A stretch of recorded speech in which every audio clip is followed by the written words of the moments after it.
Lisa, I'm glad you're here. Well, I'm honored that you guys brought me in. We worked 4 cases with y'all, and you and I worked 2 side by side. And you can talk to everybody. Everybody I've seen you interview. And you're really good. Oh, thank you. You're kind of spoiled. All of yours got cleared. Yeah, every case ended in an arrest. Yes, it did. We've had success working with Lisa Hodgkins on multiple cases in Fort Myers, Florida. And I'm excited to have her expert interrogation skills as we investigate the tragic double murder of Susanna Flores Brown and her 8-year-old daughter, Francesca. Have you ever had one before where it's a mother-daughter murder? No. It takes a special kind of evil to murder an 8-year-old girl. Susanna was a very vivacious, outgoing young mother who worked at a local factory in Abilene and lived with her common-law husband, Billy Brown, as well as the light of her life, her 8-year-old daughter, Francesca. Cha-Cha, as she was known, was a curious, spunky little girl that everybody in the family adored, and their shocking deaths rocked the entire community. On March the 8th, 1982, Susanna attended a Tupperware party while Francesca was playing over at a neighbor's house. They returned home about 8:30 p.m. At around 3 in the morning, Billy arrived home to find his common-law wife and his 8-year-old stepdaughter brutally murdered and strangled to death. I don't know that a lot of people realize how long strangulation actually takes. And if it's a face-to-face strangulation, the killer's looking in the victim's eyes and the victim's looking in the killer's eyes the entire time they're taking their life from him. As a mom, I can't even imagine the horror that Susanna had to have felt during those last minutes of her life. Knowing that her baby was defenseless in the next room and there was nothing she could do to protect her. It breaks your heart. We need to get them justice. How do you not want to work a case where an 8-year-old girl's murdered? Yeah. Those are the ones we want to work the best and the first and the hardest. Not to put any pressure on you or anything, but welcome to Texas.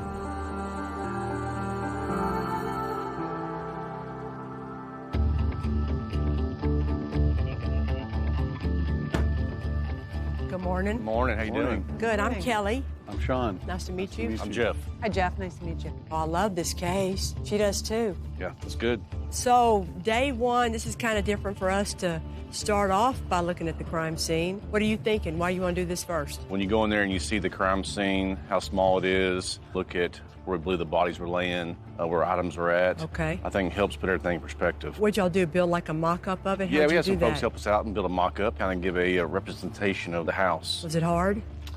I don't know. I didn't do it, so. With a case like this, the first thing that we want to try and figure out is the relationship between the suspect and the victims. So come on in.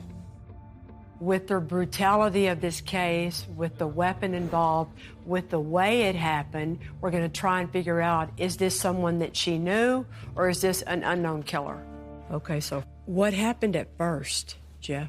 All this occurred on March 9th of 1982. Billy Brown, Susanna Brown's common-law husband, left work at 3 a.m., getting home at roughly 3:20, 3:25, walks into the residence and discovers Susanna and Francesca deceased. In his statement, he says he notices the back door open. And ultimately, he calls 911. When questioned, Billy said that he was at work that night when the murders occurred. But in any homicide investigation, the significant other is always the first suspect. And in this case, the police department considered him to be the prime suspect. First responders came in and they discovered Susanna and Francesca. Both had been strangled with ligature devices. With Susanna, a lamp cord still attached to the lamp. And then Francesca, it's a phone cord from the living room. Susanna is found laying on her back, and then she has 3 lacerations to her head. And then you have a lamp that is on the floor, and the lamp power cord has been wrapped around her neck. The ligatures used to kill Susanna and Francesca were both items that were already in the house, which suggests that this was a crime of opportunity and there was no intent on the killer to commit murder. Strangulation is a very expressive and personal means of homicide, which leans more towards the suspect knowing the victim. Maybe all this started with an argument. And maybe he goes to the lamp, decides to grab it and whack. And how many hits? Three? Three. Well, Three or hits. there's several edges. You could have made 1, 2, 3 linear marks Right. with one hit. Okay, so let me be Susanna. So she's laying down. Something that's noted, she doesn't have any of this. So if Lisa, you you know what? Now put your knees on my arms to hold them down while you're strangling me. Just like that. I mean, I can't do anything. Wrap it around her twice. Susan's dead. Susanna's strangulation suggests a rageful crime of passion. So I can only imagine the fear that Francesca must have felt, possibly witnessing her mom die at the hands of someone she knew and trusted, afraid she'd be next. Lay down, be Francesca. Okay. The killer kills Susanna.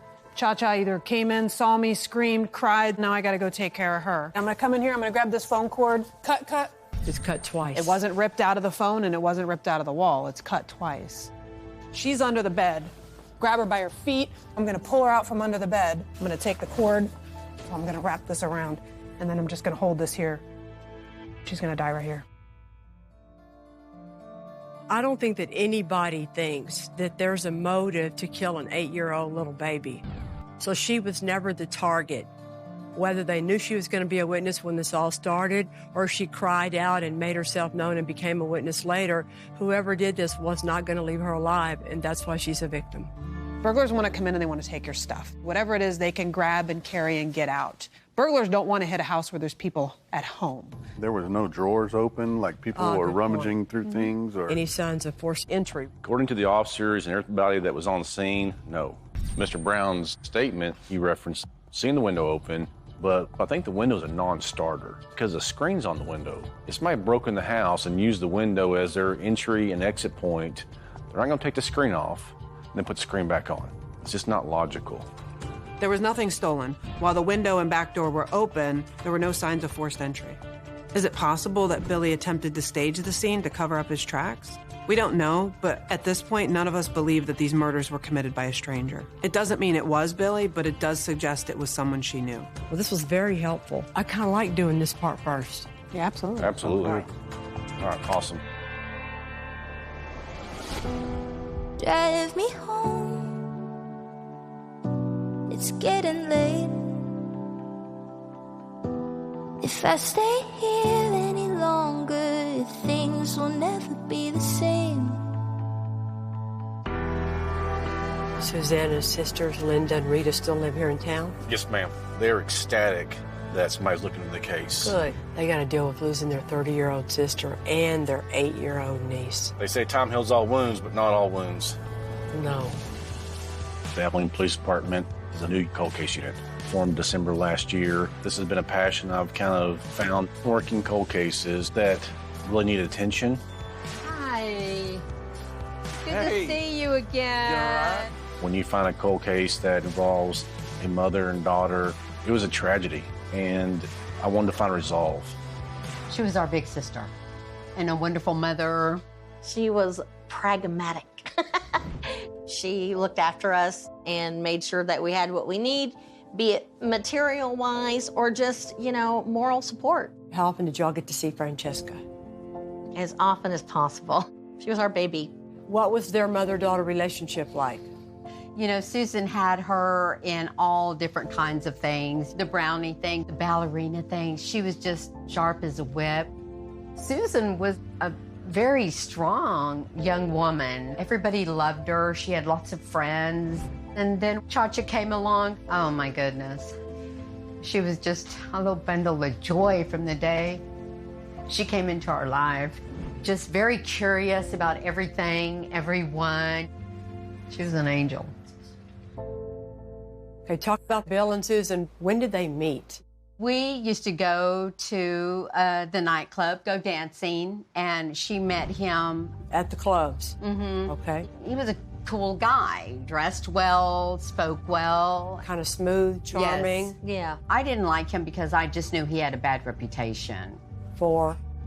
Being a womanizer. We were at a bar and I saw him shoving her and pushing her. She said, "I'm okay." And she left with him. For almost a year, I didn't speak to my sister towards the end because I couldn't stand him. We had a horrible fight, and she told me I didn't know what I was talking about. He was a good guy. And that was the last time we spoke. Do you remember the night how you found out? A phone call. From Bill. From Bill. It was 3 a.m, and he said, Rita, I got home from work, and the girls are dead. The girls are dead. And I hung up the phone. I woke up Linda. We couldn't believe it. We drove there, and there were police cars, and we just sat in the car and we watched, but we just still wasn't registering. Meeting the sisters of Susanna and having a sister myself, the thought of having to go for 41 years wondering who killed my sister, I don't even know how you live with that. After murdering my sister, somebody went in, deliberately drugged my niece, a small little child, out from the bed, and then murdered her. I just cannot fathom that. We got to bring them justice. Thank you so much. God see you, darling.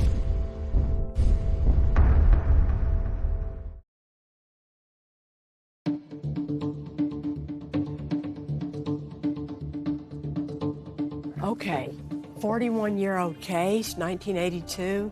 We just need to put our brains together and have some good luck. We're investigating the tragic double homicide of 30-year-old mother Susanna Flores Brown and her baby, 8-year-old Francesca Martinez. This is one of Francesca right before she turns 8, maybe. After examining a mock crime scene, we've determined that it's more likely this murder was committed by someone that Susanna knew and less likely that it was a stranger. Francesca's biological father had an alibi and was ruled out by the police department. So we need to consider any leads into unknown suspects in Susanna's world, including a tip that a neighbor possibly saw someone near her house. The next-door neighbor gave statement that she observes 2 men in a dark-colored vehicle parked in front of Susanna's house between 11:30 and 11:45. But she only identified the vehicle, not a person. So she was hypnotized. After this witness gave her statement, she was hypnotized to see if she could remember anything else. But she could not identify the person. Right. So there's a lot of reasons why she could be wrong. Correct. So what does that mean? Were these men really in fact involved? Is there someone else who committed this crime? Or are these just hurdles in building a case against our primary suspect, Billy Brown? Okay, so his relationship to Susanna, we want to say common law husband? Yes, ma'am. She had taken his name, but they were never married. And how would you describe their relationship up to this point? Definitely rocky. Yeah. He's messing around on her. He is, yes. November of 81 is when Billy says Susan found out about the relationship. She kicked him out. They had a big fight. She put his clothes in the truck. Officers had to come to the scene where he's trying to get in the house, and they actually warned him of criminal trespass at that time, but obviously she let him back in. Okay, so let's talk about his alibi. We got to put that up here too. Newcorp was the place he worked at. His alibi was that he left the house around 4:30, clocked in at 5. Leaves work at 3 o'clock in the morning, gets home at 3:20. So he's saying he's at work. That's his alibi. Basically. So all the Newcorp people are huge. Right. We know the murder occurred after 8:30 p.m., when Susanna left her neighbor's house and before Billy returned home from work and called 911 at 3:25 a.m. According to his time card, Billy worked for Newcorp, a manufacturing company, from 5 p.m. to 3 a.m., which is about an 18-minute drive from the crime scene. The question is, could he have slipped away from work, committed the murders, returned to work, and clocked out at 3 without anyone noticing? Is there anything else that we didn't talk about? The seminal fluid found in her mouth. It belongs to Billy. He has the best defense to it, though. We were in common law married. Of course we had sexual intercourse. During the initial investigation, swabs were collected and seminal fluid was obtained from Susanna's mouth, though a profile could not be determined. DNA technology has greatly improved since then, and recent testing by Texas DPS lab identified Billy Brown's DNA. Thank you for coming in. She has a seminar she's got to go to, so she came in to do this for us before she has to leave. Because there's a relationship between Billy Brown and Susanna, the fact that his semen is in her mouth might not be important. But we're bringing Dr. Paneri in to discuss the window of time that seminal fluid would still be able to be found. so that we can better understand if the presence of Billy's semen is connected to her murder. I had the autopsy report. It doesn't describe any external genitalia injuries and no vaginal trauma. But they did collect oral swabs, and they were positive for acid phosphatase, which is a compound that's present in semen, which they did see. So there could be some sort of either forced or consensual sex. I can't say. There's no injuries that I can see. Can you talk about timing and what you can glean from the fact that DNA is found in her oral swab? You know, that's hard to say how long semen will stay viable in someone's mouth. But it would somewhat indicate to me that there was no mouth washing or drinking or anything after the act, because every time you swallow something, you're diluting it. That would kind of suggest kind of a close proximity. The presence of his samples suggests that they engaged in oral sex that day, but there's no mention of that in his initial statement. Maybe nobody asked that specific hard question of Billy Brown, or did Billy Brown leave that out for a reason? This is probably a case that's kind of lingered out in Abilene for a while. You know, Yeah. Unsolved murder of an 8-year-old. That sticks in people's heads. We're going to start talking to witnesses, and we think it's important to start with Catherine Spivey, the last person to see Susanna and Francesca alive. Francesca was playing at Catherine Spivey's house while Susanna attended a Tupperware party. Susanna picked Francesca up from Catherine's house around 8:30 p.m. We want to see if Catherine remembers anything unusual about Susanna's behavior. The night that happened, her little girl, we call her Cha-Cha, was at our house. I think she was 8 years old at that time. Gotcha. Same age as our daughter. Her mom was at the door to pick her up, and she wanted to spend the night. And so I said, not tonight, make me cry. Right. Not tonight, because it's a school night. So you can come back and play tomorrow. Do you remember how Susan was? She was a matter of fact with Cha-Cha that, you know, that we need to go now. Had she ever spoken to you about any troubles? She was really, really, really extremely scared of her boyfriend. I guess he was just possessive of her. You know, he didn't want her having any relationships outside them, you know, any friends or whatever. And one time I was picking up pecans in her backyard, and he came home, I guess unexpectedly. She rushed me out the gate. I have to go now. Did she say anything like, oh gosh, you gotta go because... He's home. He's home, yes, okay. He's home.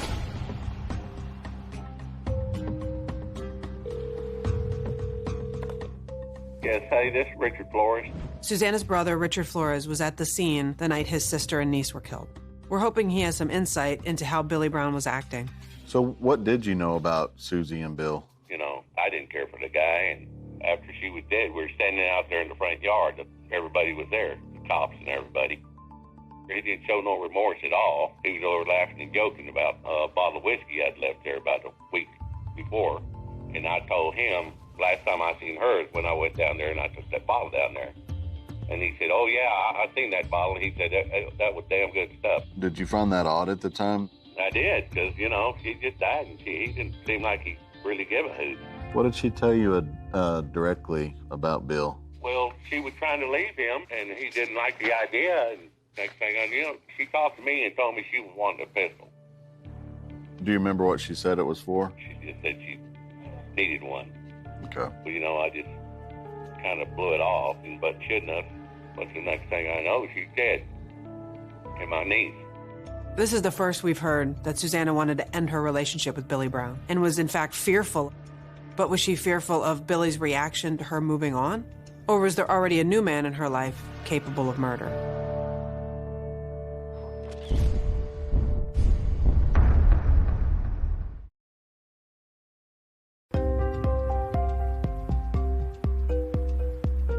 They lived together. They never officially married. She did not approve of the whole Texas common law thing. She wasn't excited about being Susanna Brown. No, she absolutely didn't want to be. She had the option to get married. She just didn't. Yeah, okay. Leading up to her murder, we've learned that Susanna was scared and she was looking to get a gun. If Billy Brown was the cause, we need to learn why. We're going to speak to everybody that we can find in Susanna's world to see if she opened up about her common law marriage or if maybe there was anybody else she was having issues with at the time. Did you ever have conversations with her about her life and her future and Bill or anything like that? I do remember saying, this relationship is not good. You can move with me and I can help you. They fight a lot. There's a lot of harsh words, a lot of stress, a lot of strain. You know, I would say, can you go out? You know, I have this fun bar I go to and there's fun line dancing. Oh, Bill wouldn't tolerate that. She didn't feel free to go out with me because of his. All right, that's good.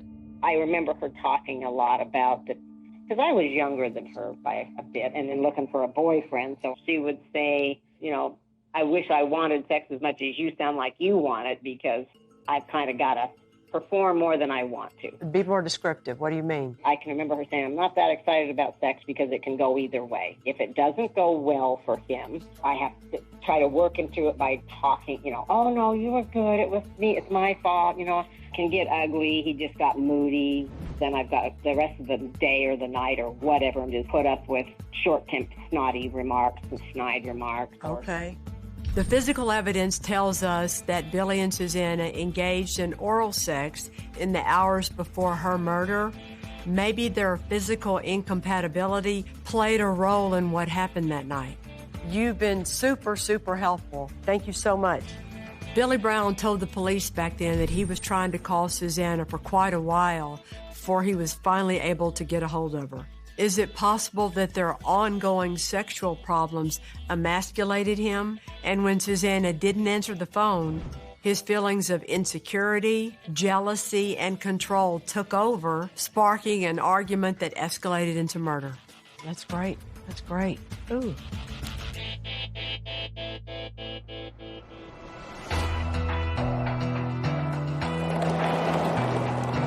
All right, so we're going to talk to Sarah Soto, who is going to be, I believe, a cousin to Susanna. While we've determined a possible motive for Billy Brown, since his time card indicated that he was at work, we're still unsure if he had the opportunity to commit these murders. Hi. Sarah, would you be able to visit with us? So we need to continue to look into the possibility that there was another man in Susanna's life that concerned her. So what's going on with this, y'all? Well, speaking of Susanna, did she ever confide in you? Somebody's stalking me. Somebody is following me from work, or somebody's following me at the grocery store. I just feel unsafe. Did she ever confide in you about that? No, she never said that, y'all. Were you guys close?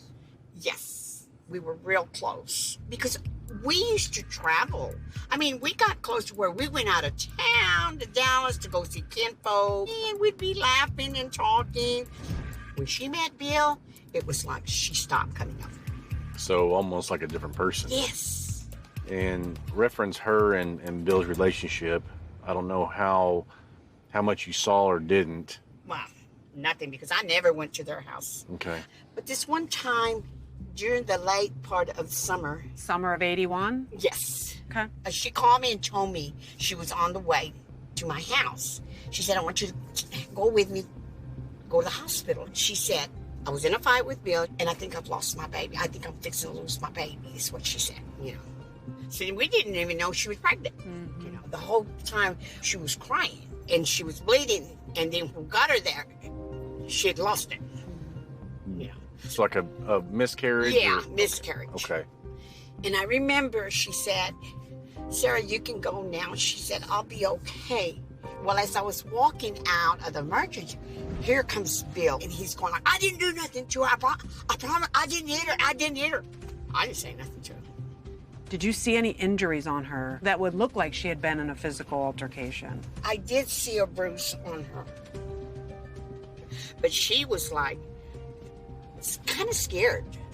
Listening to Sarah's account of that night, it makes you wonder if there was more physical abuse in this relationship than we originally thought. It was awful, y'all. This is the biggest mystery, the biggest that I've known here now. Right.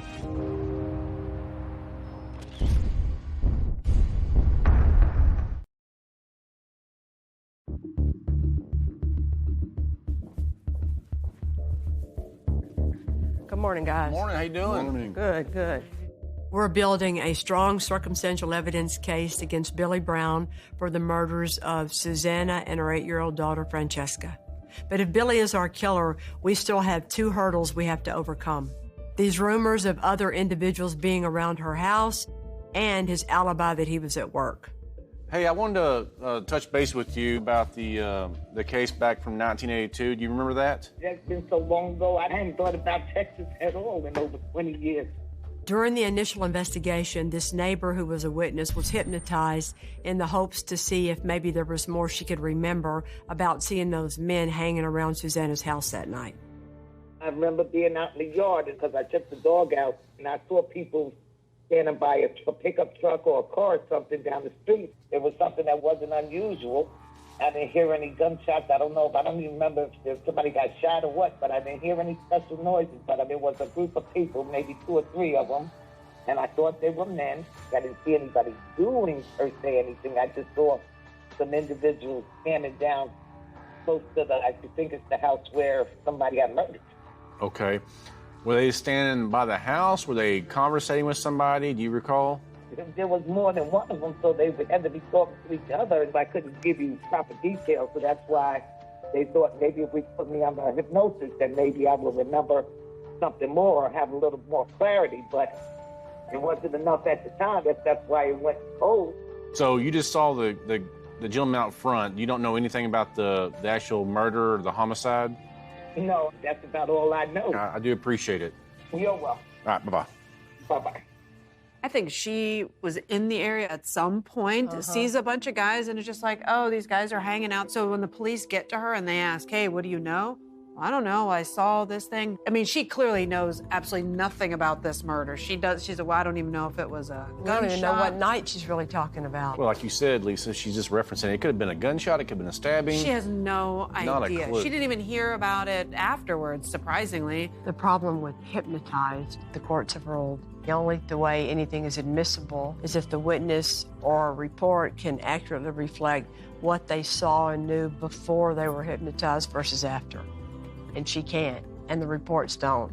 Investigative techniques have evolved a lot over the years. One thing that's a lot clearer today is that the use of hypnosis in old cases created way more problems than it ever helped. It is not used anywhere today, or it shouldn't be, so hypnosis is better used in a Vegas ballroom than it is in a courtroom. I think you just need to blow it all off. It's just a rabbit trail that turned into a bigger mess.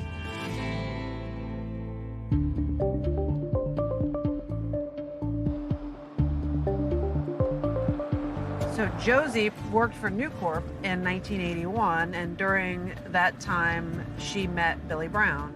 While working at New Corp, Billy Brown had an affair with Josie Landros, which Susanna found out about in the months prior to her murder. Are you Josie? Yes. Hey, I'm Jeff. Billy's time card shows that he worked from 5 p.m. to 3 a.m. The evidence shows that the murder occurred during that time frame. So for Billy Brown to have committed these murders, he must have left work at some point. We don't have surveillance cameras or cell phone records to check, but maybe Josie can tell us if he could have slipped away unnoticed. I had dated that Billy Brown just a few times, and he had a girlfriend. We weren't compatible at all. So. Why were y'all not compatible? Sexually, no, compatible. Oh, got you. No, he just didn't do it for me. It's all I know. And you met him at work, is that correct? At New Corp? Yeah.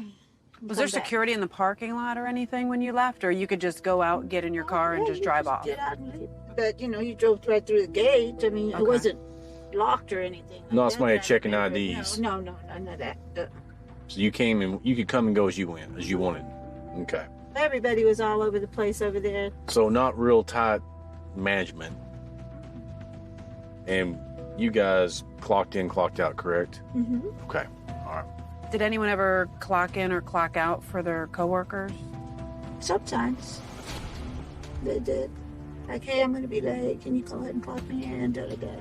We would leave sometimes, like to go to that truck stop to get food. Somebody would get, oh, hey, you go, Nobody had to really tell anybody. We did leave, and he could have left without anybody. Referring to Billy Brown. Mm-hmm. Okay. Billy Brown would have been able to leave the New Corp, the place, the work site, without anybody, paying attention. Josie just told us that the work environment at New Corp was lax. And she's not the only former employee that's given us that information. And we've talked to lots of folks that kind of spoke of Newport being pretty lax. People can kind of come and go there. It was probably loose. That structure, that's more like too loose. So maybe it should have been more regulated, more regimented. People could venture off the job. People could possibly leave or... He could have left when I was on lunch or something. Okay. I mean, you don't know. Based on this information, it's entirely possible that Billy could have clocked in, left for a long break, driven 18 minutes to his house, committed the murders, driven 18 minutes back, and clocked out, maybe without anyone even noticing. Up until this point, we knew that he had the motive and the means, and now it appears he had the opportunity to commit this crime as well. That could be right there, game changer.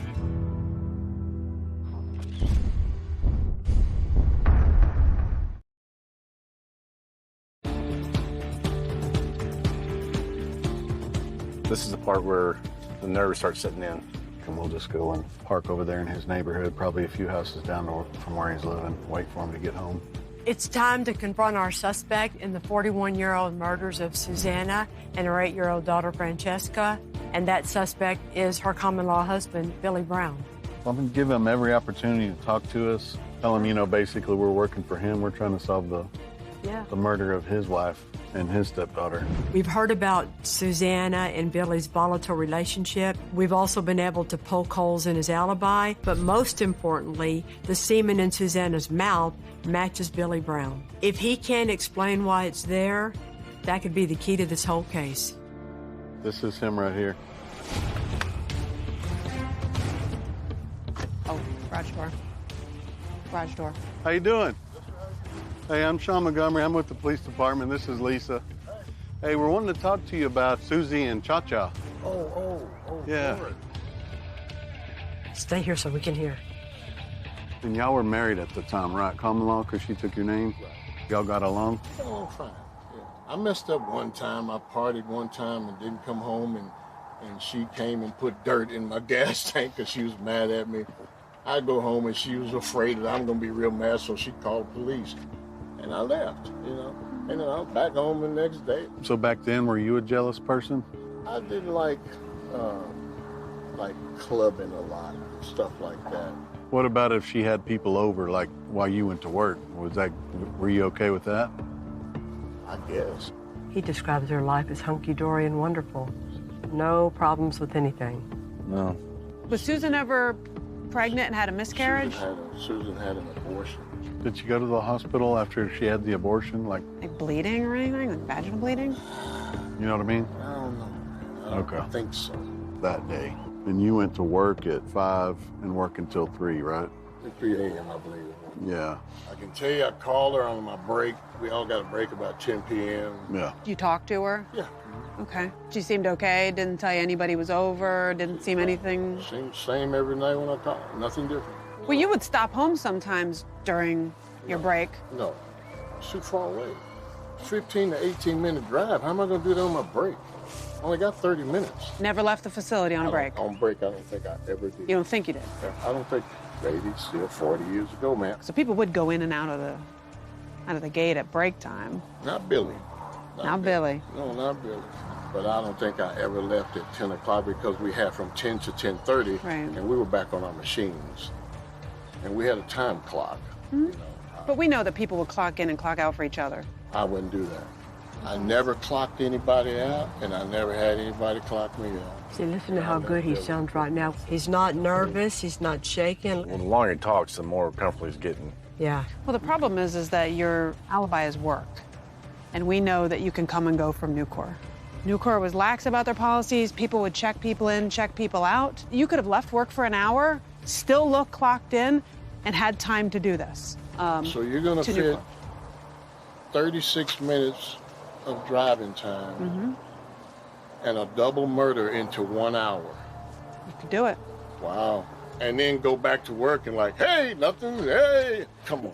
That right there, if they said to me, I was like, you know what, you can yourself, I'm out of here. I didn't do this, I'm done. And the innocent man's not sitting and get beat up, because now they're accusing him. Yeah. Was y'all's sex life good? Yeah.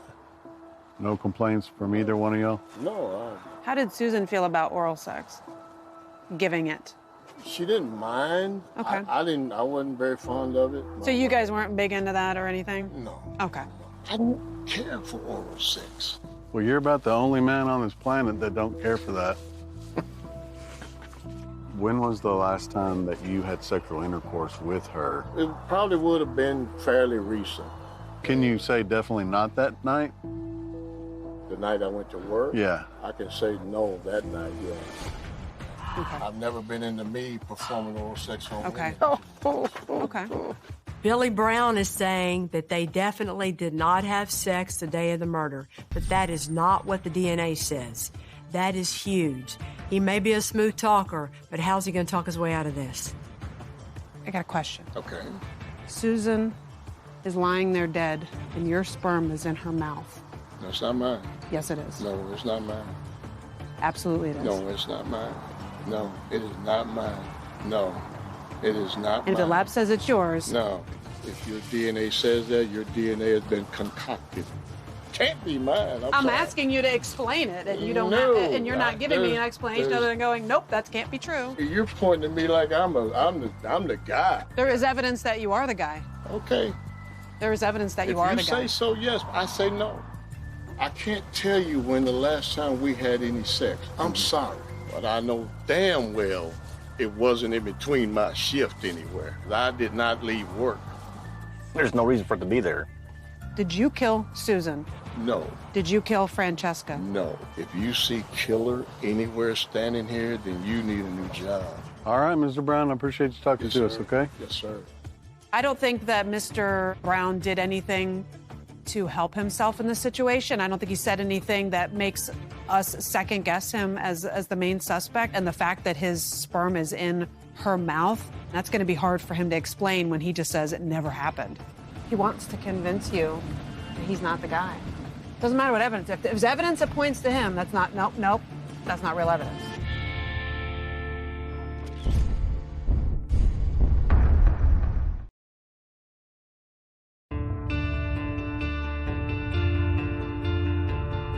When we put together everything that we found out, new, old, and otherwise, and look up here at the board, and we go back to when we first talked about the case, what are y'all thinking? After everything that we've learned, it's time for us to sit down and discuss who we think is involved in the murder of Francesca and Susanna. Starting on unknown. I think going through the crime scene, all those things that we learned kind of take that unknown, random intruder, burglar. That I think we've debunked that pretty Specifically, well. what are you thinking? The no forced entry, the no rummaging. Nothing taken. Nothing taken. There was no drawers open, like people were good rummaging through things, or... Good point. And the girl hypnotized back then didn't tell the same story anyway. Like, she didn't remember nothing. I didn't hear any gunshots. I don't even remember if somebody got shot or what, but I didn't hear any special noises. It's like it's a non-starter. Right. So are you good with taking this up the board? Yes, ma'am. You? Yes. Lisa? Yes, ma'am. So, all that being said, we get right back over here. What would be the things you'd want to point out? He was extremely jealous, possessive. He liked to control her. He wanted to know where she was, what she was doing at all times. She didn't feel free to go out with me because of his. All right. I think part of the control was also to control who she was around and who she was allowed to be around. Yeah. He came home, I guess unexpectedly. She rushed me out the gate. I have to go now. Why is she so scared? That's how much control and jealousy he had. That's right. And then remember, your challenge was, what do you do about the new car alibi? And you addressed it. Yeah, it was, believed to be airtight out there at New Corp, and that is not the case. Billy Brown would have been able to live without anybody, paying attention. He could have left when I was on lunch or something. Okay. And then we get to y'all's interview 41 years later. Where do you want to start? He thinks he's believable because he's had 41 years of telling the same story. Everything was hunky-dory. Yeah. And what did he tell you about their sex life? Well, we specifically asked about the oral sex, and he, according to him, that never happened because he doesn't like it. And then y'all asked him specifically, but what about on the day of, on that Monday? And he said no. Can you say definitely not that night? the night I went to work. Yeah. I can say no that night, yeah. Why would he double down on something that's so provable? Doesn't make any sense. It doesn't make any sense. Right. You have DNA in her mouth. Yeah, yes. You're there. So, what's your plan with all this evidence? Present us to the DA's office, and I want to ask for an arrest warrant for first-degree felony murder for Susan Flores Brown and Francesca Martinez. From what we've found thus far, I feel good. I feel really good. You can sell it? I think so. All the evidence points to Billy Brown, and this case will never get any better. You owe it to Susan and you owe it to Francesca to put this in front of the court. Go sell it. All right, we'll do it. Good luck, gentlemen.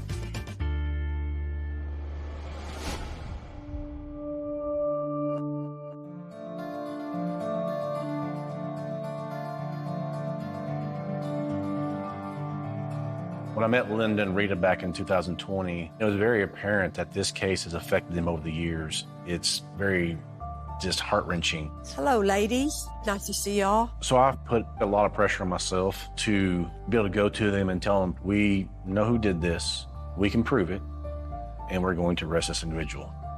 Let me introduce everybody. Okay. This is Detective Montgomery. Hi, how you doing? Nice to meet you. Assistant Chief Jordan. Nice to meet you. Nice to meet y'all. I know this investigation has ups and downs. I never thought in a million years I'd be sitting here in this room to be able to share this good news. Spoke to DA's office, and we're going to seek an arrest warrant Oh my God. for Billy Brown. Wow.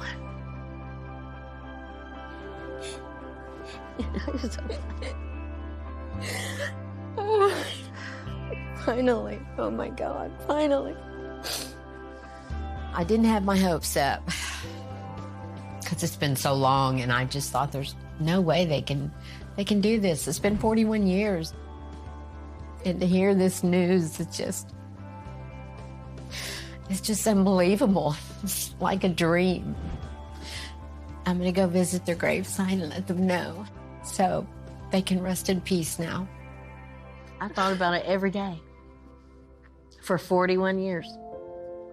It's the last thing I think about at night and the first thing I think about in the morning are those two beautiful girls. Thank you so much. Absolutely. Now, finally, maybe you're going to get justice for both of them. Yeah. Gosh. Let me give you a hug. Oh my God. It's so nice to meet you. It feels so good to be able to tell Linda and Rita, after all these years, that they can finally get justice for their sister and their niece. I knew it. I knew it. I knew they were going to get them.